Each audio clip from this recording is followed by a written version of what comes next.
Yeah, you can't tear it down. You got to keep the ice cream store. Of course, especially when we're dealing with a lot of heat this summer. And I know you're bringing back more ice cream weather. They're going to at least go out strong with sales and whether the summer's turning out. All of a sudden, I got a midnight craving. It is going to be a hot forecast. Not tomorrow.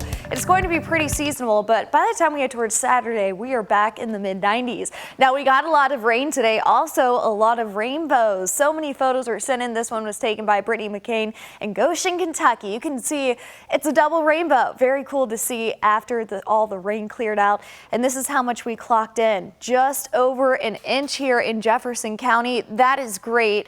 It parked over us for almost 2 hours with this one storm that wasn't even really producing any lightning, just some heavy rain, especially in East Jefferson County. Could have even got as much as 2 inches in some spots. But at the airport, it was just over 1 inch. And in southern Kentucky, not as much rain as right as along the river, what we saw with those rain showers earlier. Looking at that radar right now, most of the heavy stuff is moved on out, and right now actually the only rain that we're seeing is over Drier County with some light sprinkles over Campbellsville and Columbia. We are not going to see any more rain here overnight tonight. That's the last of it, and tomorrow we have a really nice setup. So behind this front, that north wind is going to start to filter and bringing us the drier, beautiful conditions. We'll start out in the 60s and then end up in the 80s into the afternoon, but no 90s. In fact, we might even stay at 83 in North Vernon, 84 Newcastle, 87 for your high here in Louisville, and having that opportunity to even get to 88 in some spots.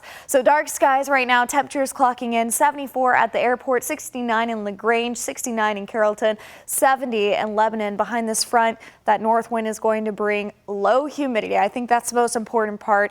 No heat index tomorrow, which is going to feel so great. I highly encourage you to spend it outside if you can, with temperatures in the 80s, almost a perfect setup here in Louisville. So it's very seasonable for this time of year with that north-northeast wind. 88 for here in Louisville, 85 in LaGrange, and 86 down into Drier County. Now we are tracking some humidity returning on Saturday. We're going to get back to that muggy level, so we are going to introduce the heat index value back to the upper 90s by this Saturday, but it looks like next week doesn't look too bad as well. It's not a stretch of mid-90s like what we've seen in the past. Here's your 7-day high temperature trend. We're going to be at 88 tomorrow, 91 on Friday, jumping to the mid-90s with some higher humidity. So it might feel a little uncomfortable on Saturday. Now behind that system, we're actually going to get down to the mid-80s. So we're going to have mid-90s, upper 80s in that forecast. So it's not going to be too bad here over the next 7 days. Tomorrow is an absolutely gorgeous forecast. High of 88, low of 68, high of 91 on Friday. And this weekend, we have some scattered storms right around a 40% throughout the afternoon on Saturday. When we get some of that heat, it could fire up some heavy downpours again. Pretty scattered though, not going to be widespread. That front's clearing out Sunday morning. We're going to have a lingering 20% and then dipping down to the mid-80s. On Monday, another gorgeous day. So it looks like 7-day forecast. Not too bad, Doug, especially that we were able to end the month of June with some rain clocked in today.